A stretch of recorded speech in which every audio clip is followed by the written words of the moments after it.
स्वामी जी, हम विश्व में शांति चाहते हैं। मैंने उनको पूछा, आप दे सकते हो क्या? तो बोले नहीं, दे नहीं सकते, लेकिन हम इच्छा कर रहे हैं कि विश्व में शांति हो, विश्व का कल्याण हो। तो ऐसे जब कोई व्यक्ति बात करते हैं ना, तो मैं पहले ये देखता हूँ कि उन्होंने शांति प्राप्त की है क्या, वो तृप्त है क्या, वो समाधानी है क्या। तो मैंने जाना कि वो खुद समाधानी नहीं थे, वो खुद तृप्त नहीं थे, उनका लीवर खुद का गर्म था। मैंने उनको पूछा, आप स्वयं ही असमाधानी हो, आपको कोई सेटिस्फेक्शन आपके लाइफ से नहीं है, तो आप दूसरे को समाधान कैसे दे सकते हो? आप आपके जीवन में खुश हो क्या? आपके जीवन में प्रसन्न हो क्या? अगर आप प्रसन्न हो तो आप दूसरे को प्रसन्न कर सकते हो। और अगर विश्व में समाधान चाहते हो, विश्व में शांति चाहते हो, तो आप अपने आप को पहले शांति को प्राप्त करो, अपने आप को कल्याण को प्राप्त करो, अपने आप को एक अच्छे स्थान को प्राप्त करो, एक अच्छे एनर्जी को प्राप्त करो, तो विश्व का कल्याण हो सकता है। तो ध्यान करके, मेडिटेशंस करके आपके आसपास एक आभामंडल निर्मित हो सकता है, आपके आसपास एक ओरा निर्मित हो सकता है। एक छोटा सा विश्व, 15 फीट का विश्व, 20 फीट का विश्व, ऐसा विश्व निर्माण हो सकता है। वो विश्व लेके आप दुनिया के कोई भी कोने में चले जाओ, सब जगह आपको एक सा विश्व रहेगा, एक से व्यक्ति रहेंगे, एक से आदमी रहेंगे, एक सा वातावरण रहेगा। माने क्यों? क्योंकि आपका जो विश्व है वो आपने निर्मित किया है। एक 15 फीट का विश्व, 20 फीट का विश्व, वो विश्व सब जगह एक जैसा रहेगा। तो ऐसा विश्व का निर्माण अगर प्रत्येक मनुष्य ने अपने जीवन काल में किया तो हो सकता है कि सारे विश्व में शांति आ जाए, विश्व में कल्याण हो। लेकिन जब तक आप आत्म शांति को प्राप्त नहीं करते, जब तक आप आपका कल्याण नहीं करते, जब तक आपको शांति नहीं मिलती, तब तक विश्व की शांति कभी संभव नहीं है।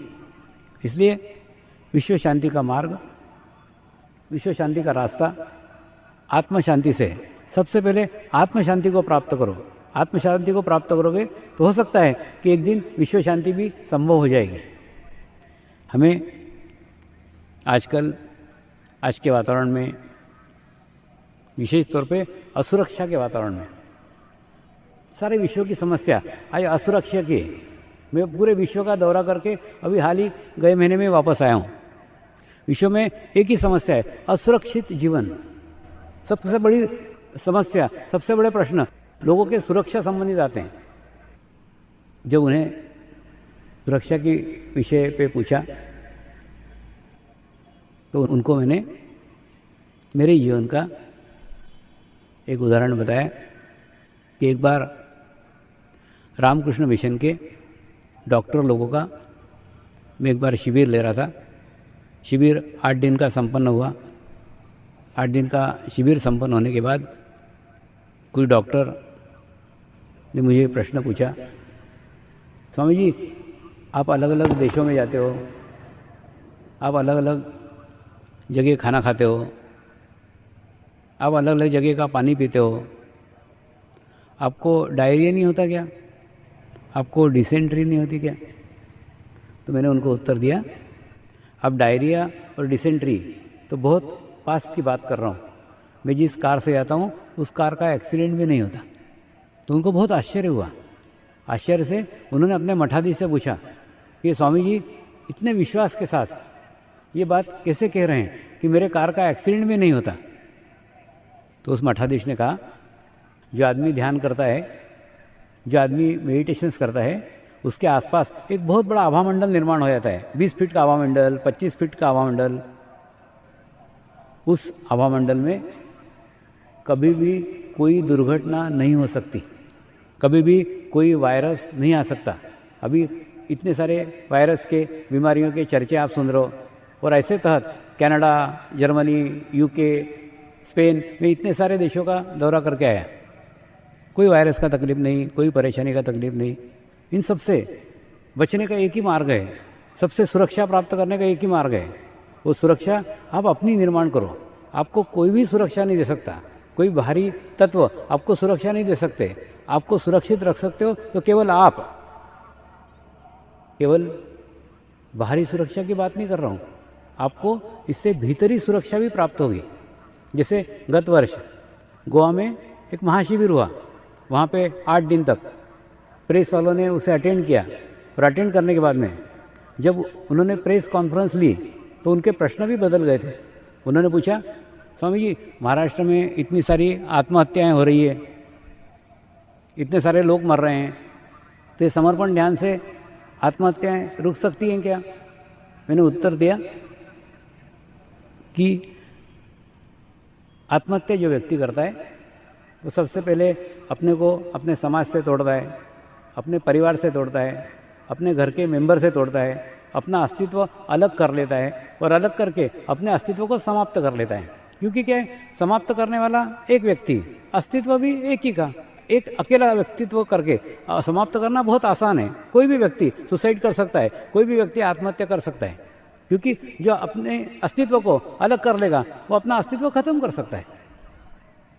लेकिन समर्पण ध्यान में इतने 10 साल से विश्व स्तर पे लाखों लोग उससे लाभान्वित हैं और लाखों लोग जुड़े हुए हैं। 10 साल में एक भी साधक ने आज तक आत्महत्या नहीं की, इसलिए मैं कह सकता हूँ कि आत्महत्या से बचा जा सकता है।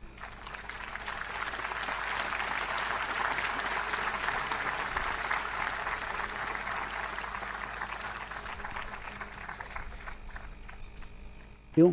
इसीलिए क्योंकि प्रत्येक साधक जानता है मैं अकेला नहीं हूँ, मैं अकेली नहीं हूँ। प्रत्येक साधिका को मालूम है, प्रत्येक साधक को मालूम है कि स्वामी जी साक्षात मेरे साथ में है, मेरे पास में है।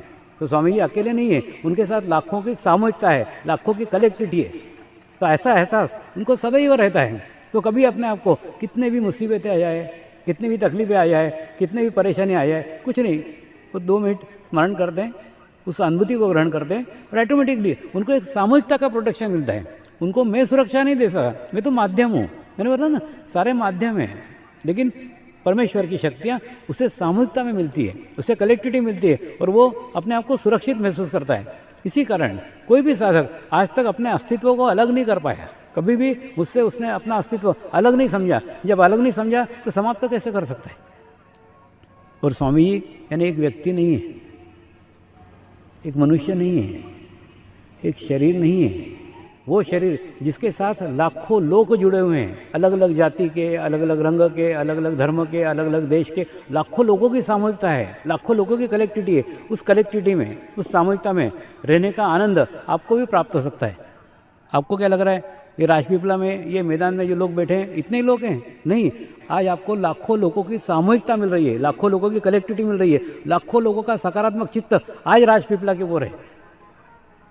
उसका फायदा, एक सकारात्मक सामूहिकता का फायदा, एक सकारात्मक कलेक्टिविटी का फायदा आज नहीं कल, कल ना परसों आपको अवश्य मिलेगा। एक बार मुंबई के पास एक रिसोर्ट है, उस रिसोर्ट में मैं रुकता हूँ क्योंकि मुंबई में खूब भीड़ भाड़ रहती है। मुझे मुंबई का वातावरण रास नहीं आता। वो रिसोर्ट जंगल में और 1 घंटे में, 1.5 घंटे में मुंबई पहुंचा जा सकता है। तो उस रिसोर्ट में रहता हूँ। सुबह 4 बजे जंगल में चला जाता हूँ। उस जंगल में जाने के बाद में मुझे भी जंगल में जाने का एक आनंद प्राप्त होता है। आप कभी प्रयोग करके देखो, जो आप किसी जंगल में जाओ, किसी झाड़ों के बीच में जाओ, तो वहाँ की एक लैंग्वेज रहती है, वहाँ की एक भाषा रहती है, वहाँ का एक संगीत रहता है। उसमें आपको निर्विचारता का स्थिति ऐसे ही प्राप्त हो जाएगा। एक ध्यान की अवस्था आपको ऐसे ही प्राप्त हो जाएगी, एक वातावरण आपको ऐसे ही प्राप्त हो जाएगा। और ऐसे जगह जाकर एक आम के झाड़ के नीचे बैठता था, ध्यान करता था, चला था। ऐसे एक दिन ध्यान करते एक आम के वृक्ष के नीचे बैठा हुआ था। तो ध्यान में से जैसे उठा, देखा तो एक पति पत्नी दौड़ लगाने के लिए आए थे और वो बहुत देर तक मुझे देखते रहे। बाद में आए, फिर बताया कि आप क्या कर रहे हैं, ध्यान कौन सा है, ध्यान की कैसी पद्धति है। थोड़ा एक आधा घंटा ध्यान के ऊपर बातचीत हुई। उसके बाद में वो लोग चले गए। दूसरे दिन फिर सवेरे में ध्यान करते बैठा हुआ था, देखा तो वो फिर दोनों जने आए। आने के बाद में फिर उन्होंने बताया, स्वामी जी कल आपको मिल के गए ना तो एकदम चमत्कार हो गया। मैंने बोला क्या हो गया? बोले कुछ नहीं, मैं ना एक बहुत बड़ी अंतर्राष्ट्रीय कंपनी के अंदर IT का प्रमुख हूँ, तो मैं एक प्रोग्रामिंग 3-4 महीने से कर रहा था जो नहीं हो रहा था, और आपको मिल करके गया, आधे घंटे में हो गया। मैंने बोला नहीं होता तो चमत्कार होता। बोले क्यों? तू कल एक व्यक्ति को थोड़ी मिला, मैं कोई एक मनुष्य थोड़ी हूँ, मेरे साथ लाखों सकारात्मक साधक हैं। तो कल तो आधा घंटा लाखों सकारात्मक साधकों के साथ रहा, लाखों सकारात्मक साधकों का सानिध्य तुझे कल प्राप्त हुआ था। तो सकारात्मक सानिध्य का असर तेरे जीवन पे पड़ना ही चाहिए था। तो जो कुछ हुआ वो कोई मिरेकल नहीं है, वो कोई चमत्कार नहीं है, वो तो होना ही था। आप जिनके सानिध्य में रहते हो, आप जिनके पास रहते हो, उनके सानिध्य का असर आपके ऊपर धीरे धीरे धीरे धीरे धीरे धीरे पड़ना चालू हो जाता है। समर्पण ध्यान में प्रयत्न को कोई स्थान नहीं है। आध्यात्मिक क्षेत्र में ही प्रयत्न को कोई स्थान नहीं है। प्रयत्न करके आध्यात्म में कुछ भी पाया नहीं जा सकता। क्या होता है, हमारे शरीर के अंदर एक चंद्र नाड़ी है, एक सूर्य नाड़ी है। आप कभी भी कोई भी प्रयत्न करोगे तो ऑटोमेटिकली आप राइट साइड में चले जाओगे, आप सूर्य नाड़ी में चले जाओगे। और आप जब सूर्य नाड़ी में चले जाओगे, जबकि परमात्मा की अनुभूति बीच में है, तो आपका परमात्मा से कुछ भी संबंध नहीं रहता, सामूहिकता से कुछ भी संबंध नहीं रहता। सामूहिकता से आपका संबंध तब हो सकता है जब आप बीच में आओ। तो बीच में आना इसमें आवश्यक है। इसमें कुछ नहीं करने की आवश्यकता है, आपको सिर्फ जुड़ने की आवश्यकता है। सिर्फ आप जुड़े रहो, सामूहिकता के साथ जुड़े रहो, कलेक्टिविटी के साथ जुड़े रहो, तो ऑटोमेटिकली आपके जीवन में एक बहुत बड़ा बदलाव आ जाएगा। कैसे? जैसे समझ लो एक 4 घोड़ों की गाड़ी है, उस 4 घोड़ों की गाड़ी में एक समझ लो एक आलसी घोड़ा है जो दौड़ना नहीं चाहता है, आलसी है, लेकिन वो 3 घोड़ों के साथ है ही। तो ऑटोमेटिकली क्या होगा, जब घोड़ा गाड़ी दौड़ेगी तो ऑटोमेटिकली वो 3 घोड़े उसको बराबर स्टेशन पहुंचा ही देंगे। ठीक उसी प्रकार से आप अगर आलसी घोड़े हैं, आप अगर अपने जीवन में असफल व्यक्ति हैं, तो भी एक सफल व्यक्तियों के सानिध्य में रह रहो, एक सक्सेसफुल लोगों के साथ में रह रहो, एक समाधानी लोगों के साथ में रह रहो। तो आप जिनके सानिध्य में रह रहो, जिनके साथ रह रहो, उनके सानिध्य का असर, उसके सामूहिकता का असर आपके जीवन में भी पड़ेगा, और ऑटोमेटिकली आपको भी आपके जीवन में आपके लक्ष्य प्राप्त हो जाएंगे। समर्पण ध्यान को मैं एक छोटे से उदाहरण से समझाने का कोशिश करता हूँ। कुछ नहीं है, जैसे एक गिलास का पानी है, उस गिलास के पानी में 1 चम्मच काली शाही डाल देते हैं, तो ऑटोमेटिकली क्या होता है, 1 चम्मच काली शाही से पूरा गिलास का पानी काला हो जाता है। लेकिन वही 1 चम्मच शाही अगर अपन जाके गंगा नदी में डाल दें तो क्या होगा, वो काली शाही वहाँ जाके गोरी नहीं हो जाएगी। काली शाही का अस्तित्व गंगा नदी में भी काला ही रहेगा, लेकिन गंगा नदी में जाने के बाद में वो कहाँ चली गई पता ही नहीं चलेगा। ठीक उसी प्रकार से जब आप मैं, मेरा, मेरा, मेरा करके आपका अस्तित्व गिलास का पानी करते हो, तो आपकी जीवन की कठिनाई, आपके जीवन की छोटी सी समस्या, आपके जीवन की छोटी सी प्रॉब्लम आपके जीवन को पूरा काला कर देती है। लेकिन आप जब समर्पण ध्यान में जाते हो, आप सामूहिकता में जाते हो, आप कलेक्टिविटी में जाते हो, तो ऑटोमेटिकली क्या होता है कि आप गंगा नदी का पानी बन जाते हो। तो आपकी समस्या, आपके प्रॉब्लम कहाँ डाइल्यूट हो गए, कहाँ चले गए, आपको आपका पता ही नहीं चलता। कई बार कई लोग अलग अलग समस्या लेके आते हैं, अलग अलग प्रॉब्लम लेके आते हैं, और उसके बाद में कुछ दिनों बाद मैं पूछता हूँ, हाँ वो तो हो गया, कैसे हो गया मालूम नहीं, लेकिन हो गया। तो होता क्या है कि जैसे ही आप सामूहिकता में चले जाते हो, जैसे ही कलेक्टिविटी में चले जाते हो, एक सामूहिक शक्ति आपको मिल जाती है। परमात्मा सामूहिक शक्ति में है। जैसे हम किसी पहाड़ के ऊपर जाते हैं, देखे कि नहीं, अभी लाभ पाचम था तो सब व्यापारी लोग, व्यवसायी लोग 4-5 दिन के लिए कहीं बाहर चले गए। कहाँ गए थे? पहाड़ पे गए थे। पहाड़ पे जाके उनको एक शांति प्राप्त होती है, वहाँ जाके एक निर्विचारता की स्थिति प्राप्त होती है, वहाँ जाके चित्त शांत हो जाता है। क्यों? क्योंकि वो पहाड़ पे हजारों पत्थर हजारों साल से एक जगह स्थित है। तो हजारों पत्थरों के अंदर जाने के बाद में हमको वो सामूहिक शक्ति मिल जाती है, पत्थरों की सामूहिक शक्ति। तो उस सामूहिक शक्ति में हमको एक निर्विचारता का स्थिति प्राप्त हो जाता है, हमारा चित्त शांत हो जाता है। ठीक उसी प्रकार से कई लोग नदी के किनारे जाते हैं, नदी में स्नान करने को जाते हैं, नदी के किनारे ध्यान करते हैं, नदी के किनारे जाप करते हैं, तो उनको भी शांति प्राप्त होती है। क्यों प्राप्त होती है? क्योंकि पानी में भी हजारों पानी के कण हैं जो एक साथ बह रहे हैं, सामूहिकता में बह रहे हैं, कलेक्टिविटी में बह रहे हैं। तो पानी के कणों की सामूहिकता, तो वहाँ जाके भी आपको आत्म शांति प्राप्त होती है। ठीक उसी प्रकार से समाधिस्थ गुरु हैं, समाधिस्थ गुरु के पास जाकर आप एक चित्त हो जाओ, तो आपको वहाँ जाके भी एक आत्म शांति का अनुभव होगा। क्यों अनुभव होगा? वहाँ पे वो शरीर रखा हुआ है जो शरीर अपने जीवन काल में लाखों लोगों के साथ जुड़ा हुआ था, और लाखों लोग उसके साथ जुड़े हुए थे। तो लाखों लोगों की सामूहिक शक्ति उस समाधि के अंदर है, उस शरीर के साथ में। इसलिए वहाँ पे भी जाके आपको एक आत्म शांति प्राप्त होती। लेकिन ये पहाड़, ये नदी, ये समाधिस्थ गुरु जीवित नहीं है। उनके सानिध्य में जाना पड़ेगा, उनके पास जाना पड़ेगा। पास जाओगे तो वहाँ की शांति का अनुभव करोगे, वहाँ के आनंद का अनुभव करोगे, वहाँ के अनुभूति का अनुभव करोगे। लेकिन वो अपने भीतर की शांति, अपने भीतर की अनुभूति आपके अंदर प्रवाहित नहीं कर सकते। प्रवाहित नहीं कर सकते यानी उनके अंदर इच्छा शक्ति नहीं है कि वो आपके अंदर दे सके, आपको दे सके। लेकिन जीवंत गुरु भी ऐसा ही है, लेकिन उसके अंदर एक इच्छा शक्ति होती है। उसके सानिध्य में जैसे आप पास जाते हो, आपको भी एक शांति प्राप्त होती है, आपको भी एक अनुभूति प्राप्त होती है।